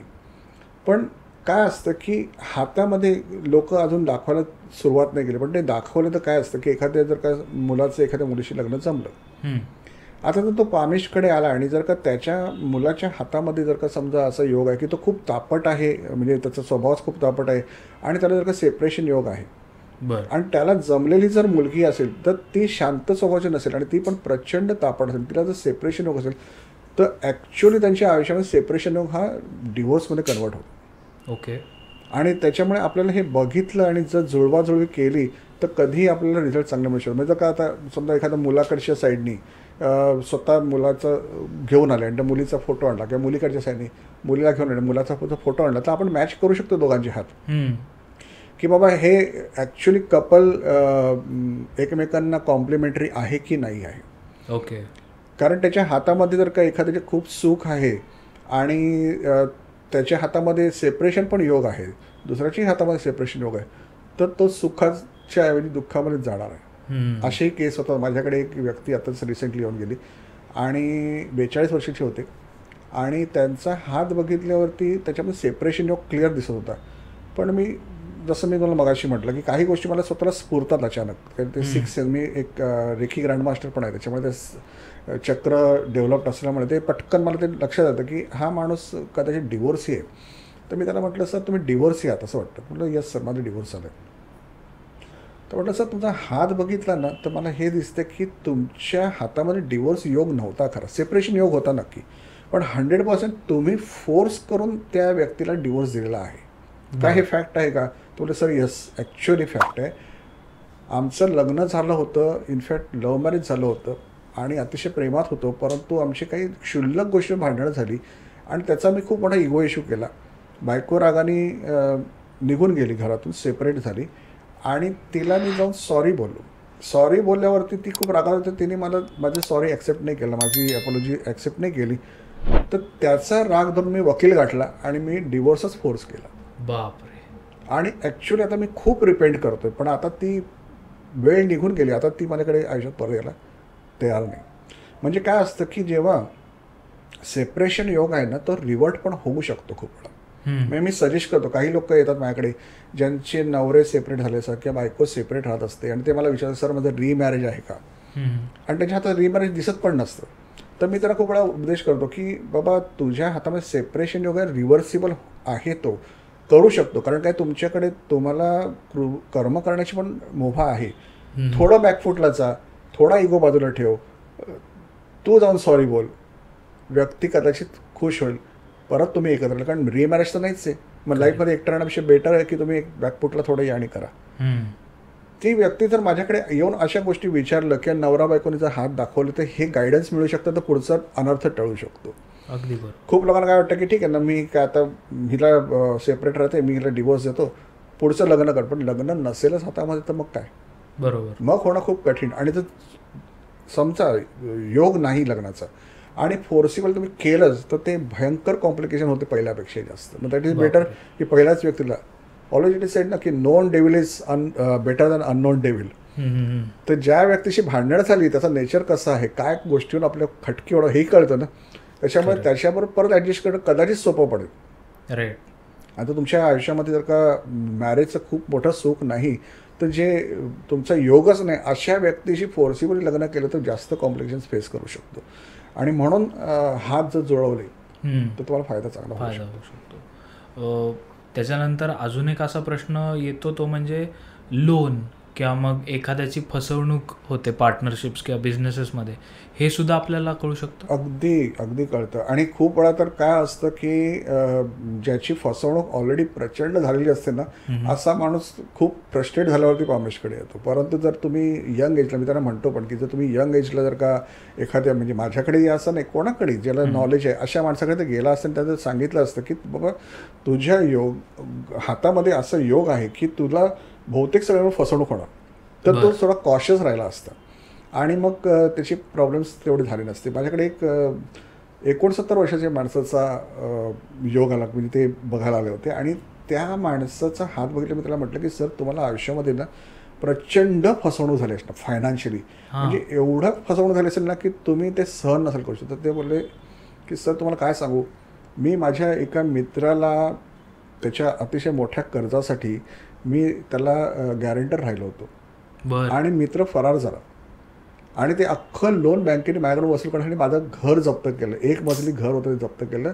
आज माझी अख्खी फॅमिली माझ्याशी बोलत नाही, अशी सिच्युएशन तयार होते. म्हणून जर फसवणूक होणार असेल ते अगोदर कळलं तर ऑब्व्हियसली माणूस प्रिकॉशन घेऊ शकतो. करेक्ट. किंवा काही लोकांचं असं असतं की त्याचे कलिग्स वाईट वागणार असतात, त्याचे बॉस त्यांना अप्रिशिएट करणार असतात, ह्या कारणावरून लोक घर सोडायला नोकरी सोडायला बघतात. पण त्यांचं प्रारब्धामध्ये ती गोष्ट त्रासदायक असेल ना, तर जोपर्यंत त्या ग्रहाचा दोष दूर नाही करा तोपर्यंत कुठेही गेलं ते प्रारब्ध घेऊनच जाणार. आणि म्हणून जर का तुम्ही हात दाखवून जर सल्ला घेतला तर त्याचा फायदा जास्त होऊ शकतो. फ्युचरमध्ये आपल्याला काय करायचे, कुठले दोष टाळायचे, कुठले, म्हणजे उदाहरणार्थ जर का आपण एखाद्या रस्त्यावर चाललो आहे आणि तर समोर मोठा खड्डा आहे पण आपल्याला माहीतच नाही आहे, तर आपण त्या खड्ड्यात जाऊन पडणार. बरोबर. पण एखादा नॉलेज असलेला माणूस की समोर खड्डा आहे, तो त्याला तुम्हाला सांगेल की अरे बाबा पुढे खड्डा आहे, तू पडणार आहेस, थोडा रस्ता बदलून जा, तर तुम्ही खड्डा अवॉइड करू शकतो. आयुष्य सेम तसंच आहे. आणि त्याच्यामुळे पामिस्ट्रीमध्ये आपल्याला बऱ्यापैकी गायडन्स करता येते लोकांना. तर मग सर याच्यानंतर हाच प्रश्न ऑब्व्हियसली मला विचारा असं वाटेल की जसं आपण लहान बाळाचं करतो ना की वर्षभरात त्याची पत्रिका आपण तयार करतो, तर तसंच मग लोकांनी पामिस्टकडे पण जाऊन बघितलं पाहिजे का, किंवा मग कधी लहान मुलाचा तुम्ही हात दाखवला पाहिजे पामिस्टकडे? तसं ॲक्च्युली जन्मजात आपल्याकडे लाईन्स आहेतच, म्हणजे प्रत्येकाच्या हातावर लाईन्स असतात, पण सगळ्या लाईन्स प्रॉपर नसतात फॉर्म झालेल्या. आणि जसं मी तुला म्हटलं, जसं मी चेरिओला फॉलो करतो, तर चेरिओचं म्हणणं असं की तुमचं जसं विल पॉवर स्ट्रॉंग आहे आणि जसं तुम्ही तुमच्या आयुष्यामध्ये प्रयत्न जास्त करणार तसं तुमच्या डॉमिनंट हँडमधल्या लाईन्स चेंज होतात. ह्याचा अर्थ असं की डॉमिनंट हँडमधल्या लाईन्स चेंज व्हायला त्या मुलाचं तेवढी थोडीफार तरी मॅच्युरिटी पाहिजे. बरं. म्हणजे अगदीच लहान मुलगा असेल तर त्याला काही विल पॉवर स्ट्रॉंग होऊन तो काही आयुष्यामध्ये फार मोठं करण्याचा प्रयत्न करतो, त्याला ते टीचरचा धाक किंवा आई वडिलांचा धाक म्हणून तो काही गोष्टी करत असतो. एक थोडीशी त्याला लेव्हल आली, म्हणजे साधारण 10-12 वर्ष झाल्यानंतर, 10 तर कमीत कमी पाहिजेच, तर त्याला काहीतरी कळतं की आपलं आयुष्य घडवायचं आहे. करेक्ट. आणि मग तो त्याच्याप्रमाणे तो प्रयत्न करणार असतो, त्याचं काहीतरी एक आयुष्याचं ड्रीम हळूहळू तयार व्हायला लागलेलं असतं. आणि मग त्या ज्या लाईन्स फॉर्म झाल्या असतात ना, ते जास्त चांगलं असतं बघणं. त्याच्यामुळे मी सजेस्ट करेल की 10 वर्षानंतर बघावं. अगदी ज्याला अगदी एक्सेप्शनल केस आहेत की ज्याला खूप काही त्रास आहेत, हेल्थचे इश्यूज आहेत समजा, किंवा सायकिक प्रॉब्लेम आहे, अशांचे लवकर हात दाखवता चालतं. मी एक्सेप्शनल केस मी बघतोही. बरं. काही मुलं अशी असतात की जी वारंवार आजारी पडत असतात आणि डॉक्टर लोकांना कळत नसेल ते का आजारी पडतात, आणि मग अशा वेळेला मी एक्सेप्शन बनवतो की 6-7 वर्ष 5 वर्ष पण हात बघतो. पण जनरली पैसा मिळतो म्हणून वाटेचा हात बघा असं नाही. म्हणजे मी पेरेंट्सला सरळ सांगतो की बाबा त्याचं 10 वर्षाचं होऊन जाऊन दे, ॲटलिस्ट त्याच्यानंतर हात दाखवा. कारण खूप पेरेंट येतात माझ्याकडे आणि लहान मुलं असतात त्यांची घरात 3-4 वर्षाची, म्हणतात की आता आमच्या मुलांना पण घेऊन येतो. म्हटलं नका आणू, त्यांना थोडंसं वाढून द्या, त्यांचं काहीतरी लाईफमध्ये स्वतः घडवण्याचे एम होऊन द्या, मग आणा, तर त्या पैशाचा तुम्हाला काहीतरी फायदा आहे. करेक्ट. आणि त्यांना पण काही गायडन्सचा फायदा होईल. आणि त्याच्याप्रमाणे मग मी साधारण 10 नंतर बघतो. आणि मग काही लोकांचे दोन्ही हातांच्या लाईन काहीशा सिमिलर असतात, मग त्याचा अर्थ काय? हां, मगाशी पण मी जसं म्हटलं की एक हात जो आहे तो डॉर्मंट हँड आहे, जो आपल्याला मागच्या जन्माचं काहीतरी आपण जे काही कर्म केलं त्याचं प्रारब्ध म्हणून घेऊन आलो आहोत. त्याप्रमाणे आपले ग्रह दोष निर्माण झाले आहेत, त्याप्रमाणे आपल्या लाईन्समध्ये दोष निर्माण झालेले आहेत. आणि एक हात जो आहे त्याच्यामध्ये आपण जितका विल पॉवर स्ट्रॉंग आणि जेवढा आपण प्रयत्न करणार त्या विपरीत गोष्टींना सामोरं द्यायला, जसं कृष्णाने म्हटलं की कर्म करा, अर्जुनाला पण त्यांनी म्हटलं तसं त्यांनी आपल्याला परमेश्वर हा आदेश दिलेला की कर्म करा. तर जो जितका स्ट्रॉंग कर्माच्या पाठी लागेल त्याच्यामध्ये लाईन्समध्ये चेंज होतो, म्हणजे प्रारब्धामध्ये थोडा फरक पडतो. अगदीच असं नाही की एकदमच प्रचंड फरक पडेल, परंतु लाईन्स थोड्याफार चेंज होतात. पण ज्याच्या हातामध्ये लाईन्स अजिबातच चेंज नाही, समजा की तो जसं आहे तसंच लाईफ जगायला त्याने ॲक्सेप्ट केलेलं आहे, म्हणून त्याच्या लाईन्स सिमिलर आहेत. बरं. आणि अशी कधी तुमच्याकडे केस आली आहे की ज्याच्यामध्ये तुम्ही एकदा प्रेडिक्शन दिलं आहे तसं घडलं आहे आणि नेक्स्ट टाईम जेव्हा आला त्यावेळी थोड्या लाईन्स चेंज झालेल्या आहेत? ॲक्च्युली मी प्रत्येक वेळेला सांगतो की मी एका पॉडकास्टमध्ये म्हटलं होतं की नथिंग इज इम्पॉसिबल. एखाद्या हातामध्ये काही निगेटिव्ह गोष्टी दिसत असतात ना, आणि त्यावेळेला ते योग पण दिसत नसतात, परंतु मंत्राच्या साह्याने आणि प्रॉपर गायडन्समुळे तुम्ही त्या गोष्टी बदलू शकता अप टू सर्टन डिग्री. आणि म्हणून मी असं म्हणत असतो की आता जस्ट एक 2-3 दिवसावर माझ्याकडे एक माणूस आला होता आणि बायकोला घेऊन आला होता आणि दोघांची हात दाखवायचे होते, आणि त्या माणसाच्या हातामध्ये साधारण 1.5 ते 2 वर्षात नोकरी जाण्याचे 100% चान्सेस होते, म्हणजे त्याचं करिअर पूर्णपणे संपायला आलेलं होतं. तो मला खोदून सारखा विचारला की सर माझं 10 वर्ष तरी नोकरी टिकेल का, मला खोटं बोलायला पण आवडत नाही आणि इतकं कटू सत्य सांगायला पण भीती वाटते. तो मला सारखा सांगा की मुलं माझी लहान आहेत आणि कमीत कमी 10-12 वर्ष मला नोकरीची गरज आहे, त्यानंतर तर ठीकच आहे, तर मी त्याला असं फटकन नाही सांगू शकतो की 1.5 वर्षामध्ये 2 वर्षात तुझी नोकरी जाणारच आहे. हम्म. मी त्याला वारंवार हे समजवतो की बाबा तुझे हे ग्रहदोष असे आहेत आणि हे तुला मी मंत्र सजेस्ट करतो, ते तू मंत्र म्हण आणि त्याच्यानंतरचा इफेक्ट चांगला असू शकतो. पण वारंवार डीप केलं ना तर मग मी त्याला म्हटलं की बाबा तुला वाईटच ऐकायचं असेल तर काय होईल माहिती आहे का, की फक्त जर का मी निगेटिव्ह प्रेडिक्शन आत्ताच्या तुझ्या हाताप्रमाणे दिली ना तर तू प्रचंड डिप्रेशनमध्ये जाशील. बरं. आणि मग मी जे सांगितलेले उपाय ते तू करण्याच्या मनस्थित पण राहणार नाहीस आणि मग तू चेंज नाही करू शकणार. पण मला हा कॉन्फिडन्स आहे, म्हणजे माझे काय स्वतःचे बनवलेले मंत्र नाही आहेत, हे शास्त्रात सांगितलेले मंत्र जे लोकांना फळतात. करेक्ट. तर जर मी मंत्र सांगतोय तर तू समजून जा की तुला मंत्र सांगतोय तुला फायदा होणारच आहे. आणि जेवढा तू पॉझिटिव्ह स्टेट ऑफ माइंडमध्ये राहशील तेवढा त्या मंत्राचा फायदा चांगला होणार. जेवढा तू श्रद्धेने करणार तेवढा त्या मंत्राचा फायदा चांगला होणार. आणि मी असे अनेक उदाहरणं बघितली माझ्या लाईफमध्ये की ज्या ठिकाणी योग नाहीत पण तो माणूस अतिशय प्रयत्न करतो आणि ती गोष्ट घडून येते. उदाहरणार्थ एखाद्याच्या नशिबामध्ये लव्ह मॅरेज नाही पण तो प्रचंड मनाने पेटलेला असतो किंवा ह्या मुलीशीच लग्न करणार. असं म्हणतात ना की अगर सच्चे दिल से चाहो तो सारी कायनात बरोबर आहे. डायलॉग थोडे आता परंतु ते सारी कायनात वगैरे हा एक फेमस डायलॉग आहे. तशा प्रकारचं की जेव्हा तुम्ही अतिशय प्रयत्न करता, असे म्हणजे फॅमिलीमध्ये पण मी बघितलं की ज्याच्या हातामध्ये लव्ह मॅरेजचं योगच नाही आणि मी सांगितलं पण लव्ह मॅरेजचं योग नाही पण तुला मुलगी आवडली ना तर तू तुझ्या मनाने सच्च्या दिलाने त्याचा प्रयत्न कर, तर ॲक्च्युअली ते घडून आलं आणि ॲक्च्युअली लग्न लव्ह मॅरेज झालं आणि तो नंतर तो योग दिसायला लागला. लाईन्समधला फरक नंतर दिसायला लागला. किंवा माझा एक मित्र होता, तो तेव्हा खास मित्र असल्यामुळे आपलं कधी आपलं फ्रीमध्ये हात बघ रे बाबा जरा बघ रे, तर तो एका गव्हर्नमेंटच्या लायब्ररीन होता आणि एका गव्हर्नमेंटच्या लायब्ररीमध्ये फार मोठ्या लायब्ररीच्या पोस्टवर तो होता, म्हणजे त्याच्या अंडर 14 लायब्ररीज होत्या. पण त्याला तिकडे खूप सॅटिस्फॅक्शन नव्हतं आणि त्याला चेंज करायचा होता जॉब फॉर सर्टन रिझन जे काय असेल. तर तो मला बोलला की अरे बाबा बघ रे माझा हात, मला जॉब चेंज करायचा आणि मी एका ठिकाणी प्रयत्न करतो आहे. मी तर हात बघितला म्हटलं बाबा तुझ्या नशिबात योग नाही जॉब चेंज करण्याचा. आणि त्यावेळेस माझं फार म्हणजे नुकताच करिअर होतं ज्यावेळेस मी सुरुवात केली होती आणि त्यावेळेस मला हे अनुभव नवीन नवीन होते. त्याला म्हटलं बाबा तो योग नाही, तर नोकरी तर काय बदलणार की नाही. तर तो खूप जिद्दी होता. म्हटलं कसं रे तुझं काय, तू पामिस्ट आहेस, मी हे करूनच दाखवेन, हे त्याचे वर्ड होते. आणि मला तेव्हा पहिल्यांदा हा अनुभव आला की ओके म्हणजे तुमच्या योगाच्या पलीकडे जाऊनही अतिशय जिद्दीने काही गोष्टी घडतात आणि त्या नंतर दिसायला लागतात. कारण काय की मग मी विचार केला की ओके म्हणजे असं आहे की जसं केरळ म्हणा की 2 हातात लाईन बदलतात म्हणजे यस योग पण बदलू शकतात. आणि त्यांनी ॲक्च्युली 6 महिने त्यांनी जॉब चेंज करून दाखवला अथक प्रयत्नाने. आणि मग त्याच्या हातामध्ये ते दिसतही होतं की हां ओके ह्याला जॉब चेंज आहे. म्हणजे सांगायचा उद्देश असा आहे की तुम्ही कुठल्याही गोष्टी हार्ड अँड फास्ट नाही घेऊ शकत आणि म्हणूनच पामिस्टरचा उपयोग होतो. ओके. म्हणजे जर एखादी निगेटिव्ह गोष्ट जर तुम्हाला सांगितली ना तर त्याच्यावर पॉझिटिव्ह तुम्हाला वेज सांगितले, तुम्हाला मंत्र सांगितले, तुम्ही ती निगेटिव्ह गोष्ट बदलूही शकता. ते जर अगदी हार्ड अँड फास्ट असेल मग काहीच फायदा नाही ना. मग उलट न समजलेलं बरं. कारण फ्युचरमध्ये तुमच्या खड्डाच असेल, नशिबात वाईटच असेल तर मग वाईट ऐकून रडत रडत बसण्यापेक्षा जेव्हा येईल तेव्हा बघू. बरोबर. पण आपल्याला ते बदलू शकतो म्हणून ते बघायचं आणि ते बदलण्याचा प्रयत्न होता. हा महत्त्वाचा मुद्दा आहे.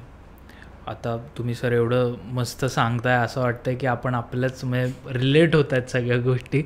तर याच्यानंतर आमच्या सगळ्या प्रेक्षकांचा आवडीचा प्रश्न आहे तो म्हणजे ब्लॅक मॅजिक जे आहे तर ते जसं आता ॲस्ट्रॉलॉजीमध्ये अफेक्ट करू शकतं तसं पामिस्ट्रीवर पण अफेक्ट करतं का? ॲक्च्युली माझ्याकडे म्हणजे मी एवढा प्रोफेसर होतो इकॉनॉमिक्सचा आणि टू बी व्हेरी फ्रँक एक जमाना होता की मी ब्लॅक व्हाईट काहीच म्हणत नव्हतो. म्हणजे निगेटिव्ह एनर्जी किंवा भूतप्रेत हा प्रकार पण मानत नव्हतो, वाईट आत्मा हा प्रकार मानत नव्हतो.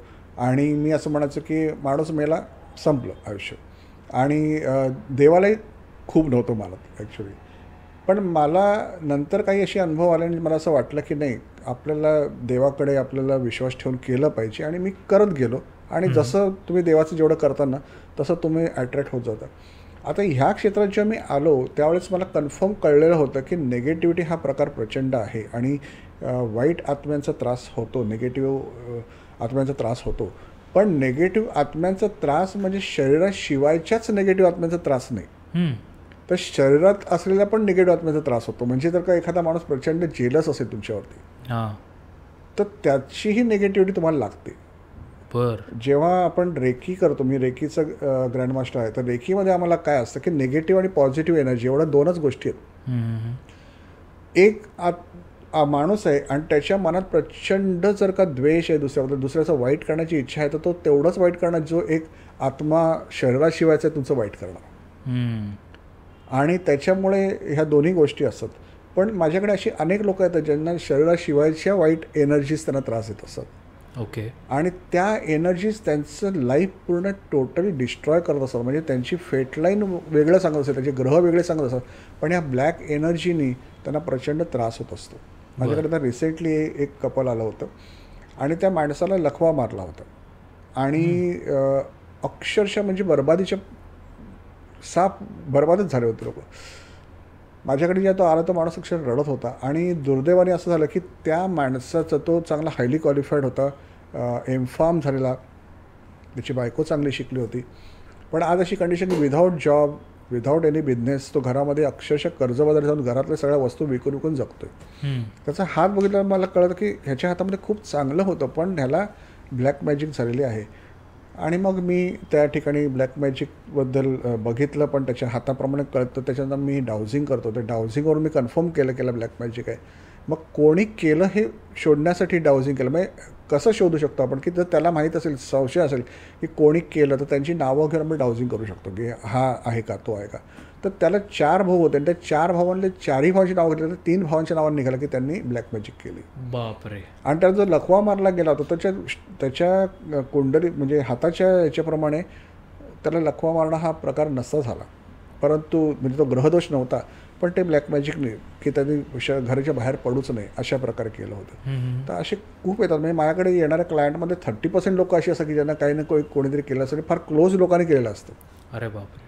आणि फार प्रचंड त्रास असतो. म्हणजे जेव्हा माझ्याकडे एक क्लायंट आला होता ज्याचं मी अगोदरच्या पण एका ह्याच्यामध्ये रेफरन्स दिला होता पॉडकास्टमध्ये, की लिटरली स्पीकिंग तो माणूस कोट्याधीश असायला पाहिजे. म्हणजे एक वेळ तो होताही, पण त्याला कोणीतरी जेलसी पोटी ब्लॅक मॅजिक केली होती. आणि अशी कंडिशन होती, 2 वेळा जेवणाची कंडिशन नाही, मुलांना शिकवण्याची कंडिशन नाही. मी त्याला म्हटलं की बाबा तू इतका प्रचंड श्रीमंत असायला होता. बोललं सर यस, मी एवढा श्रीमंत होतो की माझ्याकडे BMW आणि मर्सिडीज गाडीशिवाय मी कुठल्या गाडीत फिरायचं नाही. माझ्याकडे 2-2 गाड्या होत्या, मर्सिडीज पण होती, BMW पण होती.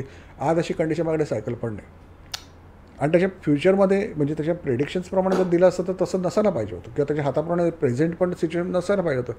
पण इतकी भयंकर ब्लॅक मॅजिक त्याच्यावर केली की त्या तरी मला अप्रोच केलं, तर मला बोलला की सर मी तुमची फीस नाही देऊ शकत. ॲक्च्युली काय खूप लोक असे सांगतात की फीस नाही देऊ शकत, ॲक्च्युली देऊ शकतात किंवा माहीत नाही. ते आल्यावर हात बघितला मला कळतंच की देऊ शकतो की नाही. त्यामुळे मी लगेचच काय असं म्हणत नाही की नको फी नको देऊन ये माझ्याकडे.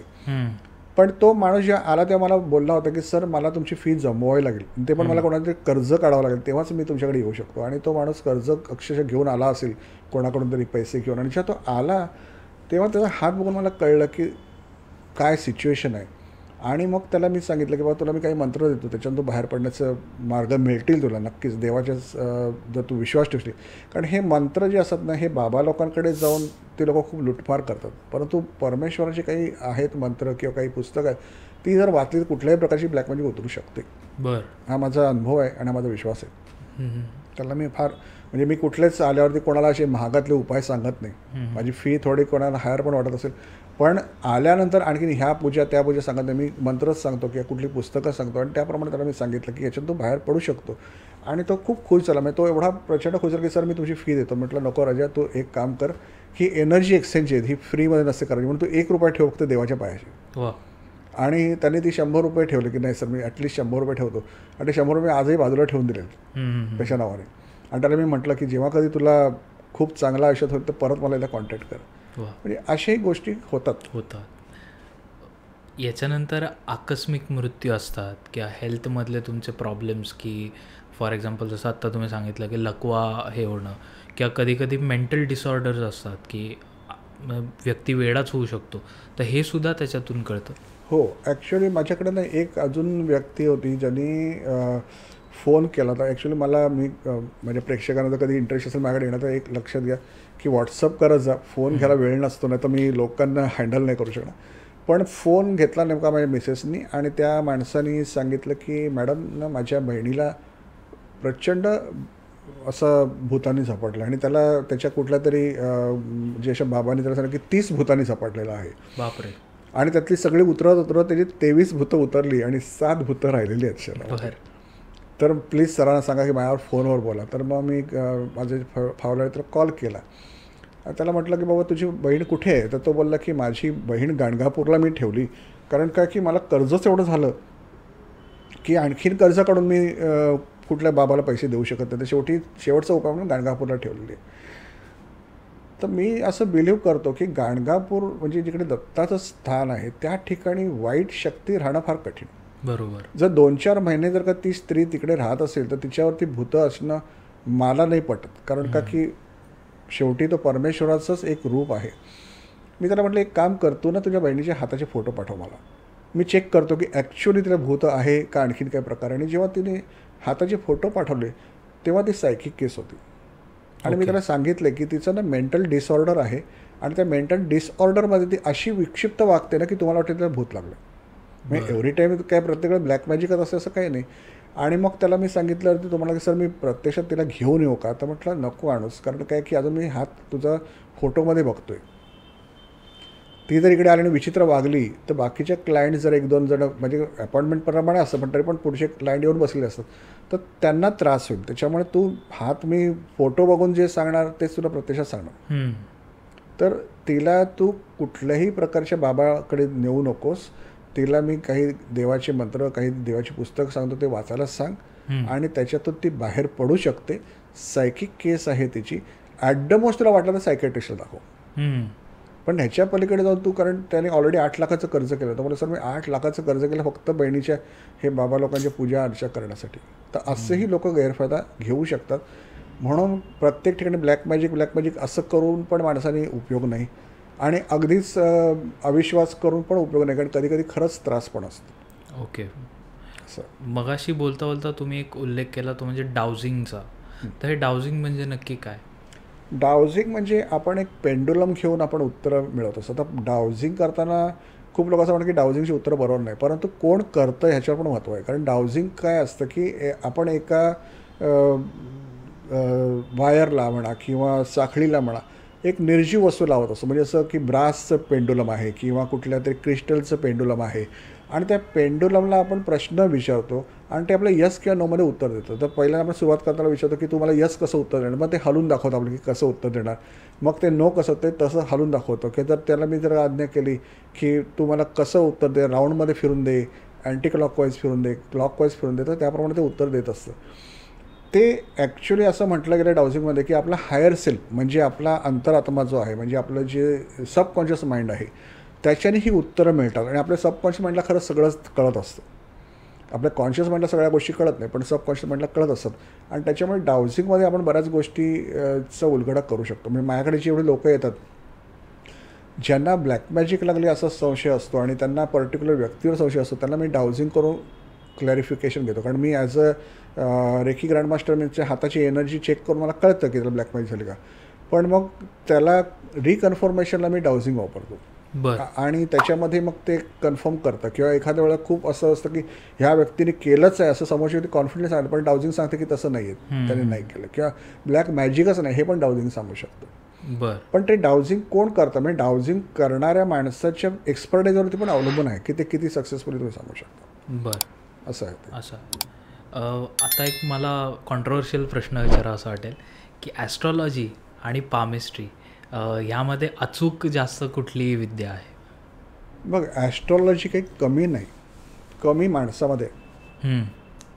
पहिली गोष्ट म्हणजे ॲस्ट्रॉलॉजी आणि पामिस्ट्रीचे जनक कोण आहेत तर भृगु ऋषीच आहेत स्वतःच. म्हणजे जे सप्तर्षी, जे सर्व ज्ञानी असे हे सप्तर्षी, जे आत्मे म्हणजे जे लोक प्रमुख जे कायमस्वरूपी अमर आहेत, अशा लोकांमध्ये सप्तर्षी आहेत. म्हणजे भृगु ऋषी त्याही काळात लाखो वर्ष आजही आहेत. जे विष्णूचे प्रचंड मोठे भक्त होते, जे ब्रह्माचे ॲक्च्युली पुत्र आहेत, तर त्यांनी काढलेलं ॲस्ट्रॉलॉजीच आहे तर ते चुकीचं झालं असं पण नाही, आणि त्यांनीच काढलेलं पामिस्ट्री तेही चुकीचं आहे असं नाही. परंतु कसं आहे की ॲस्ट्रॉलॉजी आणि पामिस्ट्रीमध्ये ॲस्ट्रॉलॉजीमध्ये जे काही कॉम्प्लिकेशन्स लोकांनी करून ठेवली आहे किंवा त्याची इंटरप्रिटेशन त्यांनी जी केलेली आहेत किंवा करता आहेत ती चुकीची असू शकतात. कारण ते खूप त्याच्यामध्ये अनेक गोष्टींचा मागोवा घ्यावा लागतो आणि त्या अनेक गोष्टींचा मागोवा घेताना ती कपॅसिटी त्या माणसामध्ये आहे का, ते इंटरप्रिटेशन करण्याची कपॅसिटी काय, ही एक गोष्ट आहे. दुसरी गोष्ट म्हणजे तुम्हाला बर्थ टायमिंगवरती सगळं अवलंबून आहे. बर्थ टायमिंग किती लोकांचं परफेक्ट असेल तर मी असं म्हणू शकतो की फार क्वचितांचं बर्थ टायमिंग खरंच बरोबर असेल. ह्याचं कारण असं की एक तर तुमचं बर्थ झाल्यावरती तुमचं ते घड्याळ बघायला तुमची जवळची व्यक्ती नसते, कोणतरी वेगळंच असतं, त्याला काही फारसा इंटरेस्ट नसतो. मूल जन्माला येतं, त्यानंतर बरेच सोपास्कर असतात, त्यानंतर त्याला साफसफाई झाली, मूल रडवलं, त्याच्यानंतर त्याला आया किंवा नर्स टाईम बघणार अंदाजे टाईम दिला जातो. दुसरी गोष्ट म्हणजे शास्त्राप्रमाणे पण बर्थ टायमिंग कशाला म्हणायचं ह्याच्यामध्ये पण वाद आहेत. म्हणजे जन्म झाला तर आईच्या शरीरात मुलाचं डोकं बाहेर दिसायला आलं की जन्म म्हणायचा, की ते अख्खं बाहेर आलं की जन्म म्हणायचा, की ते रडलं की जन्म म्हणायचा. असे 3 वेगळे प्रवाद आहे, म्हणजे वेगळे विचारधारा आहेत. मग ह्याच्यात आपण काय समजायचं आणि काय बर्थ टायमिंग मानायचं, आणि मग तो बर्थ टायमिंग जर चुकीचा असेल तर मग आपलं जे कुंडली आहे त्याच्याप्रमाणे आपल्याला खरंच सगळ्या गोष्टी बरोबर पडणार का, काही गोष्टी सिमिलर पडणार पण सगळ्याच गोष्टी पडतात तर ते थोडी शक्यता कमी असते. पण हातामध्ये काय, ॲस्ट्रॉलॉजीपेक्षा हातामध्ये फरक काय की ह्याच्यात पण ग्रह आहेत, पण ह्याच्यात कुठलाही ग्रह कोणाचा मोहताज नाही. प्रत्येक ग्रह आपापलं सांगत असतो. तो दुसऱ्या ग्रहाची दृष्टी कुठली आणि ते दुसऱ्या ग्रहाचं त्या ग्रहाचा त्याचा जो ग्रह स्वामी आहे तो कुठल्या घरात बसला, असे कॉम्प्लिकेशन्स नाही. आणि त्याच्यामुळे आपण एकदम जास्त व्यवस्थितपणे सांगू शकतो असं मला वाटतं. त्याच्याचमुळे मी पामिस्ट्री पडायला लागलो. बरं, त्यामुळे पामिस्ट्री जास्त एक पाऊल पुढे आहे असं आपण म्हणू शकतो. पाऊल पुढे म्हणणं हे थोडं कॉन्ट्रोवर्शियल होईल, परंतु ते जास्त सहज सांगणं आणि जास्त योग्यरीत्या सांगणं होऊ शकतं. मी असं नाही म्हणत की कोणी मोठा ॲस्ट्रॉलॉजी नसेलच, कोणी परफेक्ट नसेलच, परंतु इन जनरल जे सगळे ॲस्ट्रॉलॉजी करणारे आहेत आणि पामिस्ट्री करणारे ज्याचं नॉलेज पामिस्ट्रीमध्ये चांगलं असेल तर आय थिंक की पामिस्ट्री थोडे अपर हँड घेते. कारण का की त्या ठिकाणी एकतर तुम्हाला बर्थ टायमिंगचा काही इश्यू नाही, तुम्हाला साधारणतः वय माहीत पाहिजे. ते पण साधारण वय का माहीत पाहिजे, आता समजा माझ्याकडे एक 40 वर्षाचा माणूस येऊन बसला आणि मला त्याचं वयच माहीत नाही आणि जर मी त्याला 20 वर्षाच्या नंतरच्या गोष्टी सांगायचं होतं तर त्याला ते पास्टमध्ये काही फारसा इंटरेस्ट नसेल. करेक्ट. थोडंसं कनेक्शनसाठी मी सांगतो, कारण काय की त्याला पण कळलं बघ, ह्याला कळतंय आपला हात बघून. पण सगळंच ते सांगण्यात 20 नंतर असं होणार तसं होणार असं सांगण्यात कारण तो 40 वर्षानंतर काय घडणार हे त्याला महत्त्वाचं आहे. पण जर 40चा तो 41 किंवा 42 असेल किंवा 19 तर फार फरक पडत नाही. म्हणजे वर्ष 2 वर्षांनी सुद्धा काही फार फरक पडत नाही. पण इकडे तर काय आहे ॲस्ट्रॉलॉजीमध्ये काही मिनिटात काय काही सेकंदांनी पण बराच काही फरक पडू शकतो आणि हा डिफरन्स आहे ॲस्ट्रॉलॉजी आणि पामिस्ट्री. म्हणून पामिस्ट्री थोडंसं बेटर आहे असं मला वाटतं. मग सर आता जर कोणाला तुम्हाला कॉन्टॅक्ट करायचा असेल किंवा जर कोणी अपॉइंटमेंट घेतली तर मग तुमची प्रोसेस कशी असते ओव्हरऑल? ॲक्च्युली मी 3 प्रकारे लोकांना सेवा देतो. एक तर पहिली गोष्ट म्हणजे मी ऑनलाईन आहे, त्याच्यामध्ये जर का लोकांना येणं शक्य नसेल माझ्याकडे तर हाताचे फोटो पाठवले आणि जर का त्यांना जनरल प्रेडिक्शन असेल तर जनरल प्रेडिक्शन देत असतो. जर त्यांचे काही पर्टिक्युलर क्वेश्चन असले तर मग त्याप्रमाणे फीस पण ऑफकोर्स चार्ज असते. मग त्यांचे पर्टिक्युलर क्वेश्चनप्रमाणे त्यांचे हात बघितले जातात आणि त्यांना आपण उत्तर देत असतो. माझ्याकडे अनेक इंटरनॅशनल क्लायंट असतात ज्यांना इकडे येणं तर शक्यच नसतं. मग त्यांना मी व्हिडिओ कॉन्फरन्सिंग करतो की व्हिडिओ कॉल करतो की त्याचे रिलेटिव्ह इंडियात असतात तर त्यांच्याबरोबर आणि जो फॉरेनला त्याच्यावर व्हिडिओ कॉन्फरन्सिंग करून त्याचेही हाताचे फोटो पाठवले की त्या व्हिडिओवरती एक पर्टिक्युलर टायमामध्ये मी त्यांना अपॉइंटमेंट दिली असते त्यावेळेला मी त्यांना कॉल करतो आणि मग त्या व्हिडिओवर व्हॉट्सअप कॉलिंगमध्ये त्यांना मी एक्सप्लेन करतो. त्यांचे प्रश्न असतात ते सॉल्व करण्याचा प्रयत्न करतो. जे काही गायडन्स आहे, जे काही मंत्र आहेत ते त्यांना मी व्हॉट्सअपवरती टाईप करून पाठवतो. अशा प्रकारे करतो. आणि सगळ्यात जास्त जे लोक प्रिफर करतात ते म्हणजे पर्सनली येणं. पर्सनली जो येतो त्याला पण मग मी समोर गाईड करत असतो की तुम्हाला हात फक्त घेऊन, लोक खूप विचार कुंडली घेऊन येऊ का, तर स्पेसिफिकली सगळे कुंडली आणण्याची गरज नाही, तुमचा हात बरोबर घेऊन या तेवढाच बास आहे. ओके. असाही एक प्रश्न आला मला की मागच्या पॉडकास्टवर काही नाही कॉमेंट की ज्याचे हात नाहीत त्याला भविष्य नाही का. मी असं म्हटलंच नाही की हात नाही त्याला भविष्य, हात आहे त्याला भविष्य आहे आणि हात नाही त्याला. फक्त हात आहेत त्याचं भविष्य आपण प्रेडिक्ट करू शकतो, हात नाही त्याचं भविष्य प्रेडिक्ट करू शकणार नाही. एवढं सिम्पल आहे हे. साधा लॉजिकली विचार करण्याची गोष्ट आहे. हसण्याला खूप हसू येतं, परंतु वस्तू अशी स्थिती आहे की समजा तुमच्याकडे एखादं पुस्तक आहे तर तुम्ही अभ्यास करू शकता, आणि पुस्तक नाही तर अभ्यास करू शकत नाही. It is that simple. हात आहे तर त्याचा अभ्यास करू शकतो, हात नाही त्याचा अभ्यास करू शकत नाही. बरोबर. हे एवढं सिम्पल गोष्ट आहे. सर, आता आपल्या एवढ्या मस्त गप्पा झालेल्या आहेत, पण माझी एक रिक्वेस्ट आहे की एंडला आपण एक असं सेशन करूयात. मी माझ्या हाताचे फोटो तुम्हाला पाठवलेत, सो आम्हाला प्लीज सांगा की त्याच्यावरून काय प्रेडिक्शन तुम्हाला वाटतं. सो एक प्रेक्षकांना अंदाज येईल की मी तुम्हाला सांगेन ते काय माझ्या बाबतीतलं आहे ते. सो प्लीज आम्हाला सांगा. बरं, बघ तुझ्या हाताप्रमाणे मला काही ठराविक गोष्टी दिसत आहे, त्याच्याप्रमाणे सांगतो तुला की वयाच्या 25 पर्यंत तुझा बराच स्ट्रगल झाला. 25 नंतर तुला आता थोडंसं आयुष्य लाईनवर यायला सुरुवात झालेली आहे. ठीक आहे. हो. हाताचं तुझे मी जे हेडलाईन बघतोय त्याच्याप्रमाणे तू प्रचंड हुशार आहेस, इंटेलिजंट आहेस, परंतु त्याचबरोबर तू खूप इम्पल्सिव्ह नेचरचा आहेस. तुला रागही बऱ्यापैकी चांगलाच येतो आणि अचानक तुला म्हणजे त्याला म्हणतो स्फोट होणं असा प्रकार असतो. राईट. तुझी हेडलाईन ज्याप्रमाणे चंद्राला टच करते ना, म्हणजे चंद्राला टच करून चंद्राच्या माउंटवर जाते, त्याच्याप्रमाणे हे कळते की तुला अँझायटी लेवल खूप जास्त आहे. तू विचार खूप जास्त करतो आणि खास करून रात्रीच्या वेळेला तुला खूप जास्त अँझायटी होत असते. तुझ्या हाताप्रमाणे जर मी बघितलं तर मला हे दिसत आहे की तुझा शुक्र बऱ्यापैकी प्रॉब्लेममध्ये आहे, त्रासदायक आहे. जो शुक्र जो आहे तो पैसा आणि रिलेशनचा स्वामी असतो आणि तो बिघडलेला आहे. तर त्याच्यामुळे तुला आयुष्यामध्ये काही अडथळे येऊ शकतात. म्हणजे फायनान्शियली सेटलमेंटसाठी, म्हणजे फायनान्शियली जी सेटलमेंट तुला व्हायची आहे त्याच्यासाठी तुला शुक्राचे मी काही मार्गदर्शन करेन, त्याप्रमाणे तुला स्टेप्स घ्याव्या लागतील, तर फरक पडेल. जे मी तुझ्या हातात बघत आहे ते पुढे फ्युचरमध्ये तुला मल्टिपल इन्कम्सचे सोर्सेस असणार आहेत, पण इनस्टॅबिलिटी दिसते. ओके. आणि त्याच्यामुळे तुला शुक्राचे मी काही मार्गदर्शन करेन, त्याप्रमाणे ग्रहाचे मंत्र आणि बाकीचे काही मी मंत्र सपोर्टिंग देईन, त्याप्रमाणे तुला करायचं आहे. तुझ्या हातामध्ये शनीचा मला इश्यू दिसत आहे, त्याच्यामुळे तुला शनीमुळे हाडाची दुखणी होण्याची शक्यता आहे. ओके. तर तेही तुला मी गाईड करीन.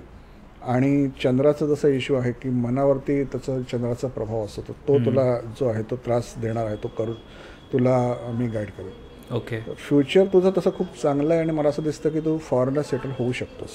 बरं. पण ॲट प्रेझेंट तुला बऱ्यापैकी स्ट्रगल चाललेलं आहे आणि चेंजेस चालले तुझ्या लाईफमध्ये बऱ्यापैकी, हे मला मेन दिसत आहे तुझ्या हातात.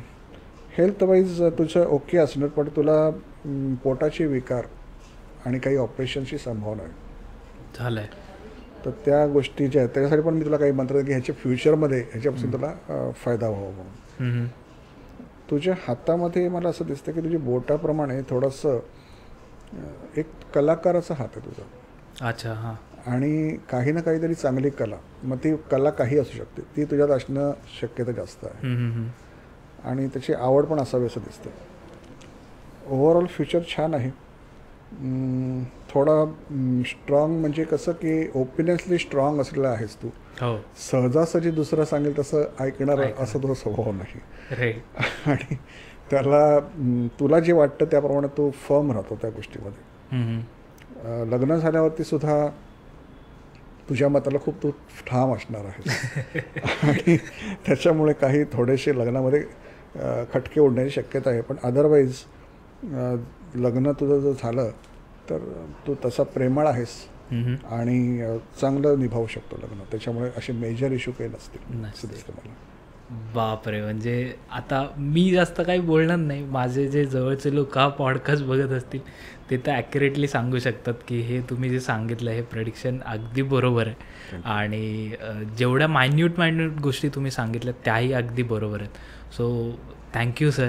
आणि मी लोकांना सांगू इच्छितो की तुम्ही जर आत्तापर्यंत हा पॉडकास्ट बघताय तर प्लीज सरांना कन्सल्ट करा, कारण की त्यांनी, मी हे सांगतो कारण त्यांनी आत्ता माझं सांगितलं आहे, तर हे ॲक्युरेट A to Z गोष्टी सगळ्या बरोबर आहेत. सो प्लीज तुम्ही सरांकडे जा.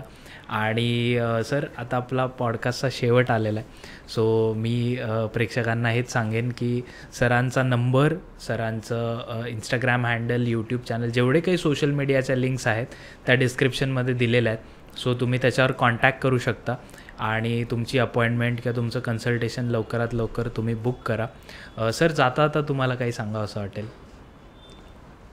मी हेच सांगेन की प्रत्येकाने आपल्या आयुष्यामध्ये आपलं लाईफ बेटर करण्यासाठी प्रयत्न करावा, गायडन्स घ्यावं आणि आपल्या मार्गामध्ये काय अडथळे आहेत ते जाणून घ्यावं आणि ते दूर करण्याचा प्रयत्न करावा. हातपाय गाळून बसण्यापेक्षा नेहमीच प्रयत्न केल्याने माणसाला सक्सेस येऊ शकतो. हां, तेव्हा एखाद्या ॲस्ट्रॉलॉजरकडे, पामिस्टकडे जाऊन तुम्हाला हे गायडन्स घेण्याची आवश्यकता आहे की तुम्ही फ्युचरमध्ये काय सपोर तुमच्या वाढून ठेवलेलं आहे आणि ते चेंज करण्यासाठी तुम्ही काय करू शकता.